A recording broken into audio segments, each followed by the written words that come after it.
Welcome to the deep dive.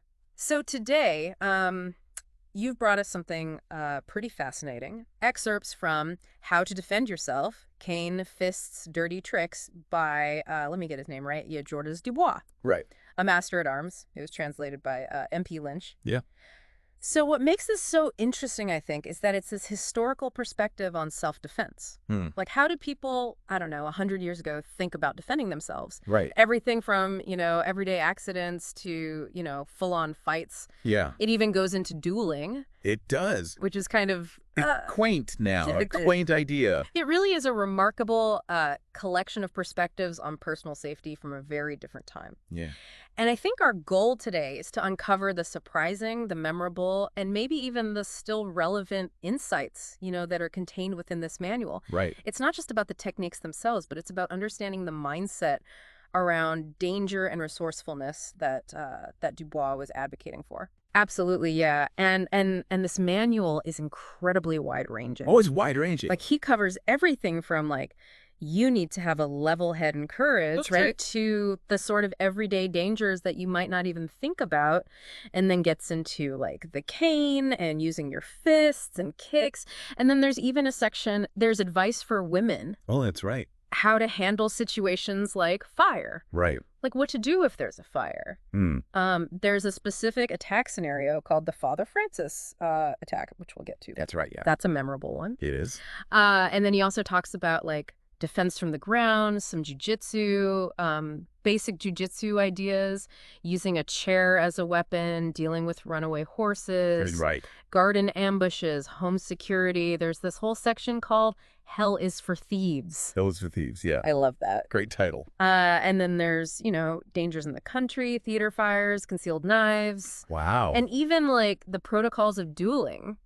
So That's a comprehensive. yeah, I mean, it's an amazing landscape that we're going to explore here. It is a comprehensive, Yeah. if sometimes idiosyncratic guide. Yeah. I mean, as we delve into these areas, we have to remember the historical context. Yeah. Some of this stuff may strike us as unusual today, but these core principles of being aware and acting decisively and using whatever's at hand, they transcend time. Totally. Okay, so let's unpack this. Okay. And we'll start with what Dubois kind of lays down as the bedrock. Yeah. This idea of level-headedness and courage. Yeah. He argues that these aren't just, like, good things to have.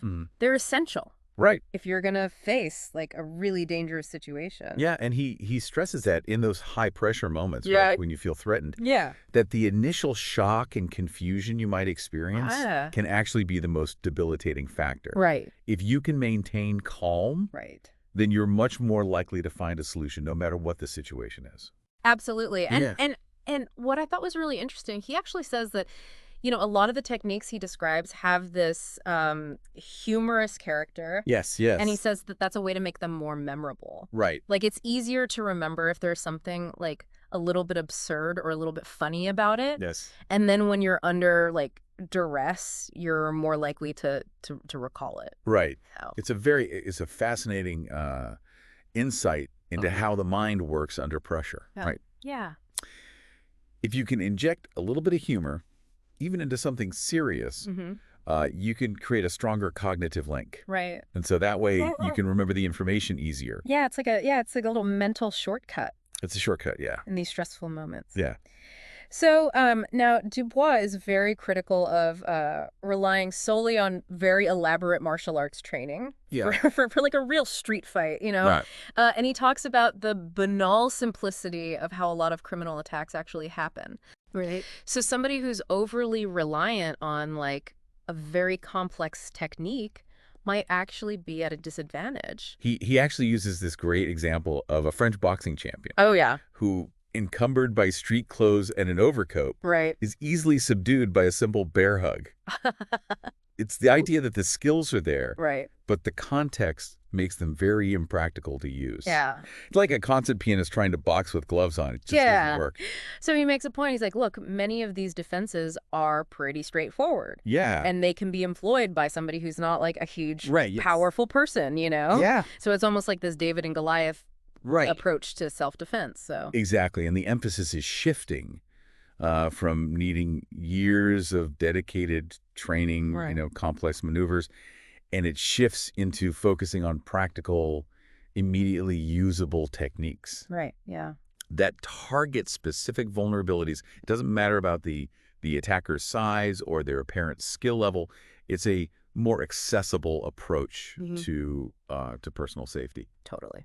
Okay, so let's move on to what he calls daily dangers. And this section, I don't know about you, I thought took some unexpected turns. Oh yeah, Forget about somebody attacking you on the street. right. He starts with banana peels. The ubiquitous banana peel. Right. In an era when bananas were still somewhat novel, Right. he considered discarded peels Yeah. a huge public nuisance and a slipping hazard. Yeah. His advice is surprisingly emphatic. Yeah. Take a moment to use your shoe and just push it into the gutter. Yeah. That's it. It's almost like a public safety announcement It is, yeah. from like 100 years ago. Right. But then he kind of shifts gears and he talks about something that is, I think, still very contemporary, which is getting hit by cars. Ah, right. Yeah. And he talks about drivers playing this I don't see you game Yeah. with pedestrians. What's insightful here is his understanding of driver behavior, right? Yeah. That some drivers rely on intimidating pedestrians, and once they see fear in the pedestrian, that they might pretend not to notice, Right. They'll just keep driving. Right. It's that psychological aspect of these encounters. Yeah, totally. And so his advice is amazing. I know. First of all, watch out for that guy. Yeah. So the driver is forced to acknowledge you. Right. And then this is even better, just step right onto the running board. I know the running board maneuver is certainly unconventional by today's standards. His reasoning is that if you try to run, you could actually run into the path of another vehicle. Yeah. And by stepping onto the running board, you're forcing this direct interaction with the driver. And so then it's highly unlikely that they're going to report you to the police. That's so funny. So then he talks about the Metro groper. Excellent. Sadly, I think still a persistent problem. Right. And this is a vile, and I'm quoting here, threat that women face on public transport. Yes. And his advice, is to place steel pins in like strategic locations on your clothing. Oh, okay. To poke the groper with. That's a very specific and rather extreme suggestion. Yeah. I think it speaks to a time when women may have felt they had limited recourse. Right. And so they had to improvise with what they had. Right. It's a stark illustration of the dangers they faced and the ingenuity they employed to address them. Absolutely. And he even, this is kind of, I thought surprising. He has this very practical first aid advice. Oh, okay. Like how to create a splint for a broken leg using like wood fiber from packing crates, and then a crate cover. Right. And then some twine. That underscores the self-reliance that was prevalent in that era. Right. It's a reminder that having a basic first aid knowledge and the ability to kind of make do with the materials that you have can really be critical in an emergency situation. Absolutely. Okay, so let's delve into the cane. Okay. Which is, I think, Dubois clearly views as something that's common but formidable, like a real tool, And he points out, he's like, look, most houses have canes, right? Like canes are readily available. Yeah. He even has this quick little mention of the Japanese katana. Oh, right. Like it's a good thing to have by the door, to deal with things like knives and crowbars and whatever. Oh, wow. And then he's like, but, back to the cane. Right. The cane is more practical. That is interesting. Yeah. The katana, suggests this awareness of different martial weapons. Right. However, the emphasis goes back to the cane. Yeah. And it's probably due to its widespread availability. Right. And maybe it's a less overtly aggressive appearance. Right. Exactly. Yeah. A katana's a little scary looking, but a cane, everybody's got a cane, right? So, but he does make a point. He says, look, cane fighting, like if you're doing it in a formal setting, like there's rules, right? Right. It's like a sport. Yeah. But real world defense against some guy who's like attacking you on the street. Right. It's got to be a different approach. And really what it comes down to is striking vulnerable areas, right. like the face and hands, particularly the wrists, Because he says a lot of times, people are wearing heavy clothes, so might not get that much impact on their body. That distinction between sport and self-defense, Yeah. I think, is really crucial Yeah. in a real confrontation. Yeah. The goal is to neutralize the threat as quickly as possible. Right. Effectively. And that involves targeting the body's most sensitive points. Right, exactly. Yeah. So then he gets into some really specific cane strikes. Yeah. And the first one is, he says, like, if somebody is coming at you with a knife, you want to strike at their wrist. What's fascinating here, figure 1 in the text, is the idea of a preemptive strike. Aiming to disable the attacker's weapon hand. Right. Before they can use it effectively. Right. A well-placed blow to the wrist can really achieve that. Yeah. Okay, so the next one, he describes it's a little bit more involved. Okay. So you start out with this kind of relaxed posture, and then you deliver a strike to the chin. Oh. And then a strike to the jaw or the neck. Okay. And he even mentions that second strike, if it hits the carotid artery, can be lethal. Right. Figures 2, 3, and 4, if you're looking at the text. So the deceptive relaxed stance is a very clever tactical element. Right. You're lulling the opponent into underestimating you. Right. And the rapid follow-up strikes to the chin and then the neck really show a focus on incapacitation. Yeah. And the carotid artery warning is just highlighting the danger inherent, even in these simple techniques. Right, yeah.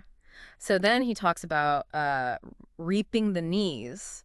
This is figure 5. Okay. And striking the inner thigh, figure 6. Right. As ways to, like, incapacitate the attacker. Right. But not necessarily cause, like, permanent harm. Right. You're just making them buckle or... These strikes are targeting mobility and stability. Right. So if you can disrupt someone's ability to stand or move effectively, that's an opportunity to escape or control the situation without resorting to more, force. Right.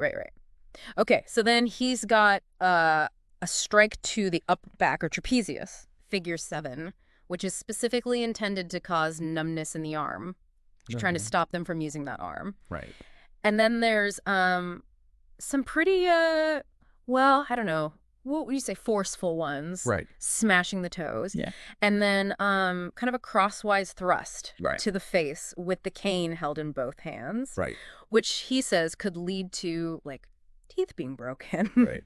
Those are certainly more aggressive options, right? Yeah, they are. They reflect the urgency of quickly ending the dangerous encounter. Right. And that crosswise face thrust, in particular, it emphasizes the no-holds-barred nature of real self-defense. Exactly. Okay, so then he has this other technique. He calls it useful reciprocity. Oh. Figure 9.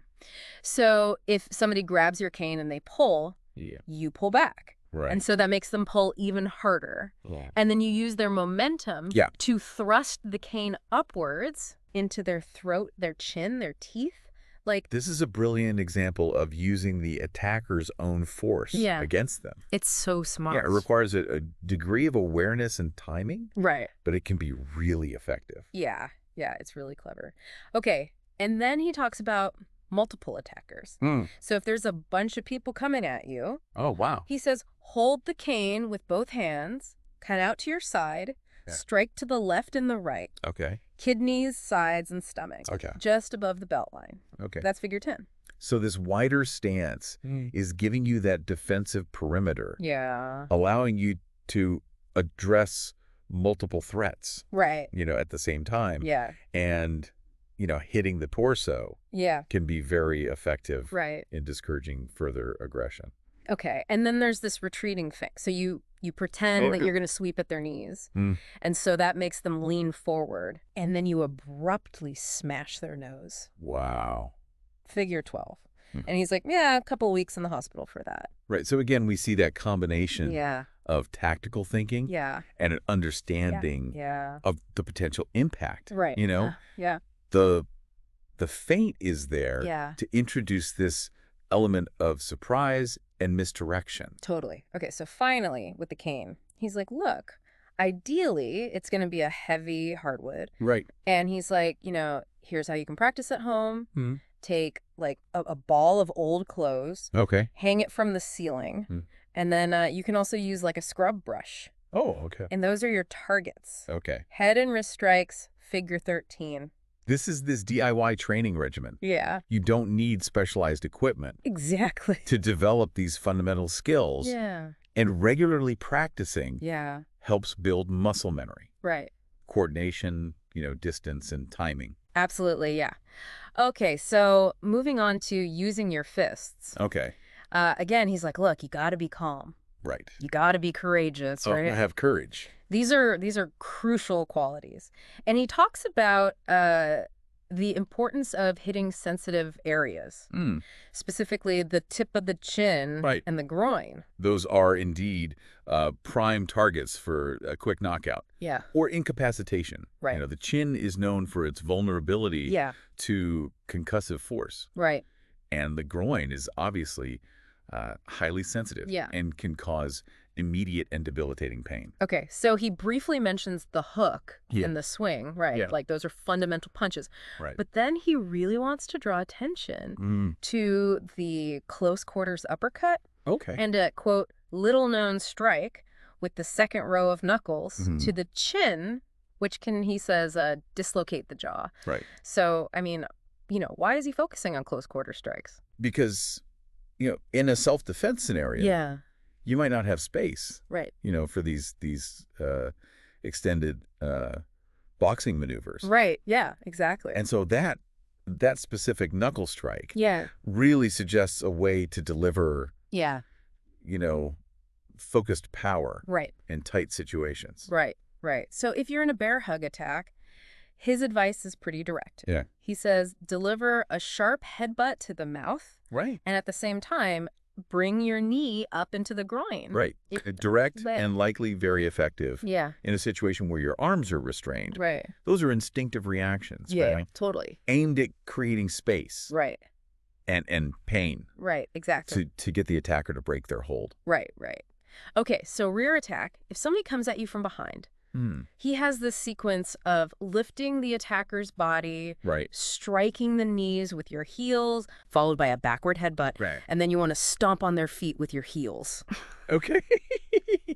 Really, stomp on their feet. Yeah. So this multi-stage defense Yeah. really addresses the vulnerability of being attacked from behind. Yeah. The initial heel strikes are targeting their stability. Yeah.